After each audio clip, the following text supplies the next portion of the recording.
There are three methods on the table: affirmation, visualization, assumption.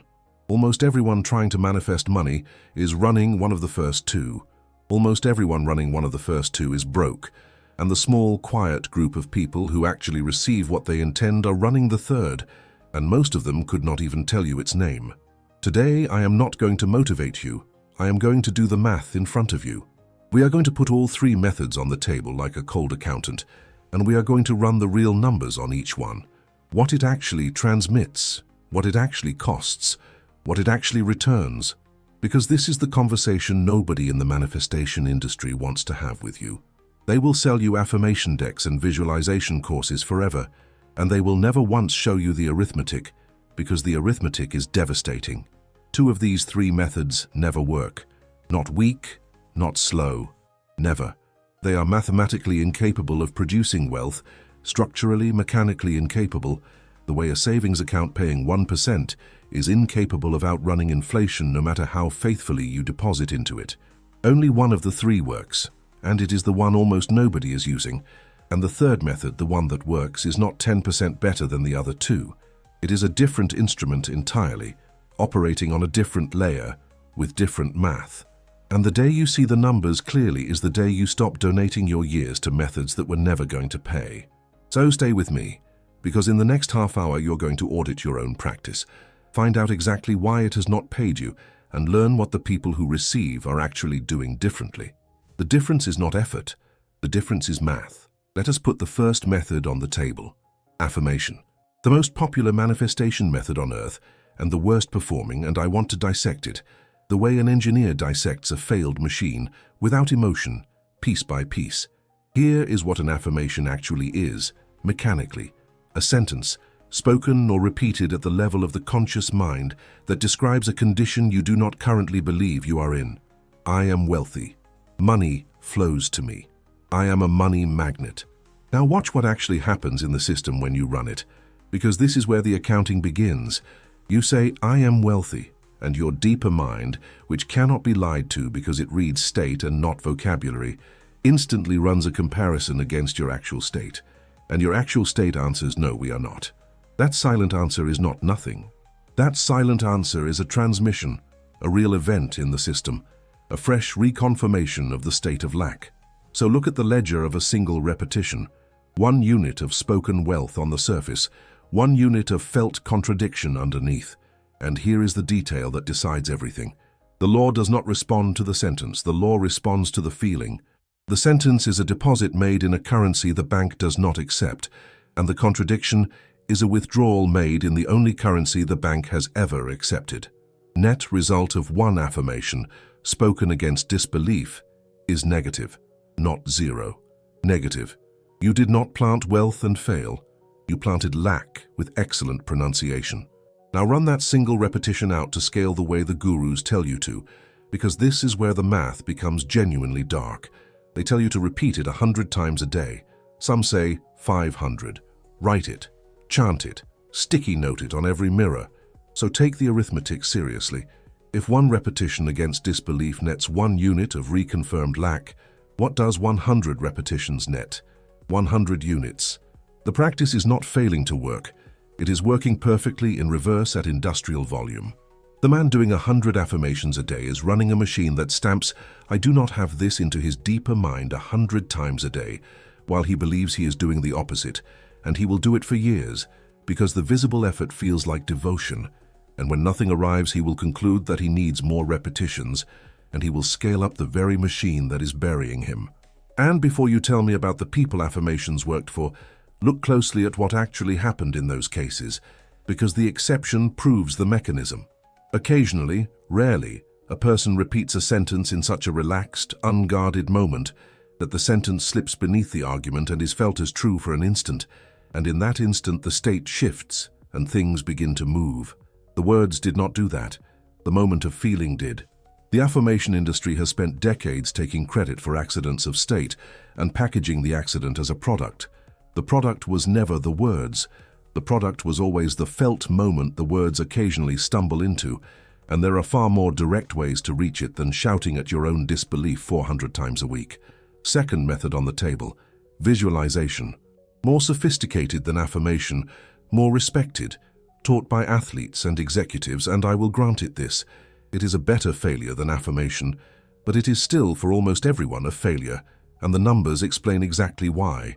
Here is what standard visualization is mechanically: the deliberate production of mental imagery depicting a desired outcome, performed for a set period, usually 10 or 20 minutes, usually in the morning. You sit down, you close your eyes, and you roll the film. The house, the car, the number in the account, the ocean through the window. And most people perform this in a way that sabotages it before one frame has rolled, because they watch the film from the outside. They see themselves in the house, themselves in the car. A little figure that looks like them walking through a rich life, observed from a distance of 6 feet. Stop and feel what that perspective actually transmits. To watch yourself be wealthy is to be, by definition, the one watching, not the one wealthy. The camera position is a confession. It states with perfect clarity, there is me, and there is that, and we are separate. You have produced a beautiful, vivid, high-resolution image of the gap between you and your desire, and the deeper mind, which reads position and feeling rather than picture quality, receives exactly one instruction from the whole cinematic production.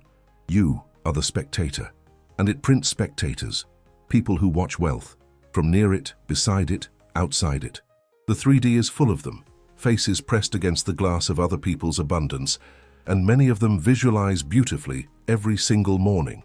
But suppose you fix the camera. Suppose you learn to see the scene from inside your own eyes, first person, which is genuinely better. The math still collapses, and here is where I want you to see the ratio that kills standard visualization as a practice. You visualize for 10 minutes in the morning. 10 committed first person, vivid minutes. Then you open your eyes and you spend the next 15 hours and 50 minutes of your waking day transmitting your actual state. The sigh at the inbox, the tension at the checkout, the conversation about how expensive everything is, the identity of the person who does not have it, worn from breakfast to bed. Now do the division. 10 minutes of intended signal, 950 minutes of contradicting signal. That is a ratio of 1 to 95.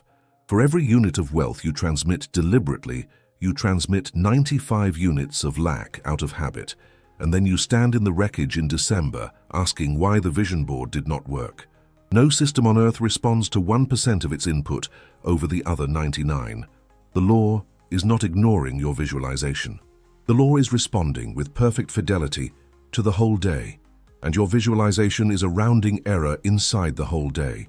This is the arithmetic almost no teacher will show you, because the honest conclusion is that a practice measured in minutes cannot outvote an identity measured in hours, and you cannot sell that sentence in a morning routine course.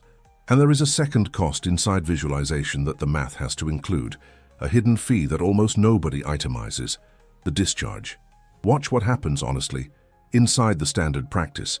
You sit down hungry for the result, you roll the film, the images glow, and it feels good. That good feeling is the product, and for the undisciplined practitioner, it is also the payment, because desire is a pressure, and imagery vents pressure. You wanted the house with an ache that could have moved you, and after 20 minutes of high-definition previewing, the ache is quieter, softened, satisfied on credit, and you rise from the chair, soothed. Nothing in the world changed. The tension that demanded change got massaged instead, and a tension that is massaged nightly never builds into the decision that actually moves a life. This is why some of the heaviest visualizers you will ever meet are the most stuck people you will ever meet. They are not practicing manifestation. They are consuming their desire as entertainment, one episode a day, a private streaming service of the unlived life. And like all good entertainment, it leaves the viewer exactly where it found him, only calmer. Affirmation buries the desire under contradiction. Visualization leaks it out through comfort. 2 different machines and the ledger of both ends in the same red ink. High activity, high sincerity, years of practice. Net transmission, unchanged. Net position, unchanged. The industry calls both of them methods. The math calls both of them expenses. Now ask the obvious question because it deserves a cold answer. If the math on these 2 methods is this bad, why do they own the entire market? Why is every bookstore shelf, every morning routine video, every manifestation course built on affirmation and visualization? And the answer has nothing to do with results and everything to do with what can be sold.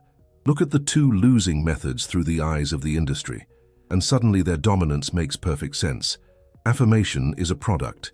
You can print 500 of them on cards, box the cards, and sell the box. Visualization is a product. You can record 20 guided sessions, wrap them in an app and charge monthly. Both methods generate visible activity, and visible activity is the single most sellable substance in the self-improvement economy. Because the customer can feel himself doing something, and a customer who feels himself doing something blames himself when nothing arrives. And a customer who blames himself buys the advanced course. Run that loop for a decade, and you have an industry with billions in revenue built on two machines that transmit lack. Now look at assumption through the same commercial eyes and watch the problem appear. Assumption is invisible. It has no cards, no app, no session to complete, no streak to maintain. It is a settled inner position, held quietly, and you cannot film a settled inner position, or gamify it, or box it for the holidays. There is almost nothing to sell, which is precisely why almost nobody sells it, and why the one method with functioning math is the one you have heard the least about. The market did not select the methods that work. The market selected the methods that ship, and you have spent years buying inventory. And this gives you the single sharpest diagnostic in this entire video, so take it and keep it. You can identify a broken manifestation practice by one smell, the smell of activity. Ask a person what their practice is and listen to the units they answer in. I do my affirmations every morning. I never miss my visualization. I journal, I script, I repeat, I put in the work. Every unit is a unit of activity, of doing, of sessions completed, and the arithmetic you have now seen explains why the activity does not add up, because all of it is performed by a transmitter whose setting never changed, and the law reads the setting, not the schedule. Now listen to how the rare successful ones talk, the naturals, the people things simply come to, and notice that they do not describe activity at all, because they do not have any. They describe position. It was already mine. I never questioned it. I just knew, and I stopped thinking about it. No sessions, no reps, no streak, nothing to show on camera, which is why nobody interviews them about method. They are not doing more than you. They are doing radically less and receiving radically more. And that inversion is not mysterious. It is the whole thesis of the ledger. Wealth does not respond to the volume of your practice. It responds to the state of the one practicing. Activity is what a person does on the outside of a state, trying to get in. Position is what a person holds on the inside of one. The first two methods sell you a lifetime of activity. The third hands you the position. That is the entire difference, and it cannot be split. So before we open the third door, stop and audit yourself, because you are somewhere in this ledger right now. Count your years, honestly. How many mornings of affirmations? How many vision boards? How many guided visualizations before sleep? Add up the hours, and now write next to that number what it returned, not in feelings, in results, in the actual 3D. For most of you, the honest entry is a decade of practice against a return of approximately nothing, and I need you to feel the weight of that line item, not as shame, but as data, because a trader who loses for 10 years does not need a better attitude toward his system. He needs a different system. If your practice had been an employee, you would have fired it 8 years ago. If it had been a fund, you would have pulled every dollar. The only reason you have not fired it is that nobody ever showed you its statement, and the industry that sold it to you has a strong interest in you never reading one. Well, you have now read it. Two methods, fully audited, structurally incapable, mathematically upside down, which leaves the third. If you are ready to see the instrument the quiet minority has been compounding on this whole time, go to the pinned comment and write one word: audit. It marks the day you close the losing positions. Then stay with me, because the mathematics of assumption is unlike anything the first two methods ever offered you. And once you see it, you will never sit through 100 affirmations again. Now the third method, assumption. And before I show you its arithmetic, I have to show you what it actually is, because the word gets thrown around loosely, and the mechanism is precise. An assumption is not a sentence you say and not a movie you watch. An assumption is a position you occupy. It is the settled, accepted, no longer discussed answer to the question of who you are. You are running assumptions right now, this second. You assume your own name and everything you do flows from it without one repetition being needed. You assume the sun rises tomorrow, and you plan your week from inside that assumption without ever once visualizing a sunrise. Notice the signature of a true assumption. Zero maintenance, zero sessions, zero emotional fireworks. It is simply the floor you stand on, and everything you think, say, feel, and do stands on it with you. Now hear the teaching in one sentence. The law prints the floor. Not the words shouted above the floor, not the films projected above the floor itself, the assumption underneath the whole performance. Which is why the man who assumes he is a struggling person can affirm wealth all morning and visualize wealth all night, and the printer ignores the entire show and prints the floor struggle, another day of it, delivered fresh. And it is why the man who assumes wealth is handled can be sloppy, unspiritual, ignorant of every technique in every book, and the printer ignores his ignorance and prints his floor, handled, another day of it. The first two methods decorate the floor. The third method replaces it. That is not a difference of degree, that is a different operation entirely, and its mathematics belong to a different universe. So run the numbers on assumption the way we ran them on the other two, and watch every broken ratio repair itself. Start with the transmission schedule. The affirmer transmits intention during his repetitions, minutes a day, against a contradicting remainder. The visualizer transmits during his session, 10 minutes against 950, and the assumer transmits during, listen carefully, all of it. Every waking minute, because the assumption is not a practice he performs, it is the position he performs everything from. When he answers an email, the floor transmits. When he pays a bill, the floor transmits. When he stands in line bored, thinking of nothing, the floor transmits because the floor does not require his attention to exist, any more than your name requires rehearsal. The 1:95 ratio does not improve under assumption. It ceases to exist as a category because there is no longer a session to measure against a remainder. The signal and the day are the same object. 16 waking hours of coherent transmission, and then, and this is where the arithmetic becomes almost unfair, the night shift joins. The deeper mind continues operating from the accepted position during sleep, which means the assumer is transmitting a consistent instruction around the clock, 24 hours, unopposed, while the affirmer sleeps in his old floor and the visualizer dreams in his. Now add the second repair. The contradiction cost, the negative interest that made every affirmation a withdrawal, is gone because an assumption, once genuinely accepted, is no longer arguing with anything. There is no rebuttal from the deeper mind, because the deeper mind is the thing holding the position. No contradiction, no leak, no discharge, no counter-signal. For the first time in the entire audit, every unit transmitted lands in the same direction. That is not a better method. That is the end of the leak. And now the parallel that made me build this video, because the money world already learned this exact lesson publicly with decades of data and almost nobody noticed it, is the same lesson. Put 3 investors on the table. The day trader, frantic, executing dozens of moves a day glued to screens, massive activity, and the long-term data on retail day traders is famous and brutal, the overwhelming majority lose. The swing trader, calmer, catching a move here and there, occasional real wins, no consistency, most of them ultimately underperform the market they are trying to beat.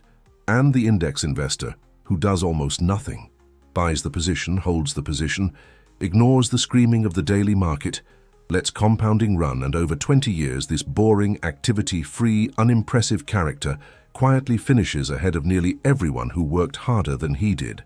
Now lay the 3 methods over the 3 investors and watch them align perfectly. Affirmation is day trading. Frantic daily activity, hundreds of small transactions, each one paying a spread to the house, in our case the contradiction tax, total effort, net loss. Visualization is swing trading. Occasional beautiful sessions, a real hit now and then when a scene accidentally lands in feeling, no consistent position, long-term underperformance dressed in occasional highlights. Assumption is indexing. One decision made once, held permanently. The position does the work. Time multiplies it instead of eroding it, because every day inside the assumption compounds the naturalness of the assumption, which deepens the transmission, which accelerates the printing. The market pays the position holder and bleeds the activity addict, and so does the law. The parallel is exact, and it should be. Because both systems are doing the same thing, rewarding commitment to a position and taxing the noise of doubt executed at volume. Which brings us to the only question that matters. How do you actually take the position? Because everything so far is analysis, and analysis never paid anyone. Here is the honest answer, and notice how short it is compared to the methods it replaces. You take a position the way you make any real decision, once with finality, and then you stop negotiating. First, define it exactly. Not, I want more money. That is a wish, not a position. The position is an identity with the money question settled. I am the man whose money is handled, the woman for whom wealth is normal. Second, feel it once, properly, tonight. This is where the imaginal act returns, but look at its new job description, because this is the difference between visualization as a method and imagination as a tool. You're not going to watch a movie for 20 minutes to generate good feelings. You're going to use one short scene, first person, at the drowsy edge of sleep for one purpose only, to hand the deeper mind the experience of the position being real, once, cleanly, the way a single signature closes a purchase. An imaginal act inside assumption is not a session in an endless practice. It is the signing ceremony. You enter a scene that could only exist if the position were true. A friend congratulating you, a balance glanced at with boredom, you let it feel normal, and you fall asleep inside the new floor.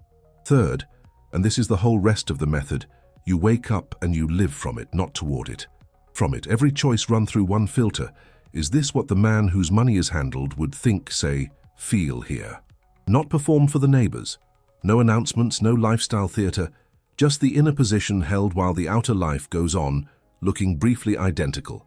That is the entire method. One definition, one signing, one standing decision to stop relitigating the identity every time the 3D clears its throat. 10,000 repetitions replaced by a single refusal to reopen the file. Now, because most of you arrive here carrying years of the old methods, let me give you the conversion protocol. How to migrate the old practice into the new position without throwing away what you have built, because you have built more than you think, just in the wrong configuration. If you are an affirmer, keep your favorite sentence and fire the other 499. One sentence, but the rules change completely. You no longer say it to become it, you say it because it is so, and that means you are only allowed to say it from inside the state. The discipline is no longer volume. The discipline is position first, then words.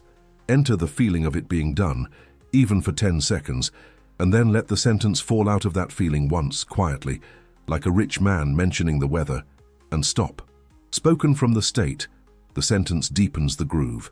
Spoken at the state, it argues with it. One sentence a day from position beats 500 at position, and now you know why. You have seen the ledger. If you are a visualizer, keep your scene and fire the cinema. Cut the 20-minute epic down to 30 seconds of one moment. Move the camera inside your own eyes permanently. Add touch, a hand, a glass, a phone, because the body believes texture before it believes color, and relocate the whole thing to the threshold of sleep where the critic is off duty. Then, and this is the conversion, stop treating the scene as the practice. The scene is the signature. The day lived from the position is the practice. You are not quitting your methods. You are promoting them from failed engines to precision tools and demoting the activity from the main event to a 30-second formality that seals the real work, which is who you are between sessions. One more piece of mathematics because it answers the question you are already asking, which is how long? How long before the position prints? And the honest answer is the same answer indexing gives, faster than you fear and slower than you demand. There is a lag, always, because the 3D you are standing in this week is the trailing printout of the position you held last month, and the first stretch of any new position is spent watching the old one's residue arrive, which is exactly where every amateur breaks. The affirmer quits because he was never in position, only in activity, and activity exhausts. The visualizer quits because his sessions were the whole practice, and when sessions produce nothing visible, there is nothing left to stand on. But look at what the assumer has that neither of them had: a flaw. He is not waiting on results to justify a practice, he is simply being someone, and being does not tire the way doing tires. This is the compounding effect nobody prices in, Every day held in the new position makes the position more natural, and every degree of naturalness lowers the cost of holding it, until somewhere in the coming weeks, the effort curve crosses zero and the assumption becomes self-sustaining. It holds you, and from that crossover, the math runs entirely downhill. The bridge of events assembles in whatever order it pleases. The strange calls, the unplanned openings, the money arriving through doors you were not watching. And none of it will feel like a miracle from inside the position. It will feel like your mail being delivered to the correct address finally, after years of going to a house you no longer live in. The other two methods asked you to work until the world changed. The position only asks you to remain who you have decided to be while the world catches up. One of these is sustainable by a human being. The math was never close. Before the final total, one warning, because I know exactly what half of you are planning to do with this information, and it will quietly void the whole method. You are planning to keep everything. Take the assumption, sure, but also keep the morning affirmations just in case, and the Sunday visualization for backup, a diversified portfolio of manifestation methods, because more must be safer. Look at what that portfolio actually is, structurally. A hedge. And ask what a hedge is made of. A hedge is a position taken against your own position. The investor who buys insurance against his own index fund is announcing, with money, that he does not trust the fund. The person who assumes wealth at night and then grinds affirmations at dawn is announcing with feeling that he does not trust the assumption. And the announcement is itself a transmission, received downstairs at full volume, filed under doubt. This is the strange, strict arithmetic of the third method. Assumption plus nothing equals everything. Assumption plus backup equals nothing, because the backup testifies against the position, and the deeper mind always believes the testimony over the testimony's denial.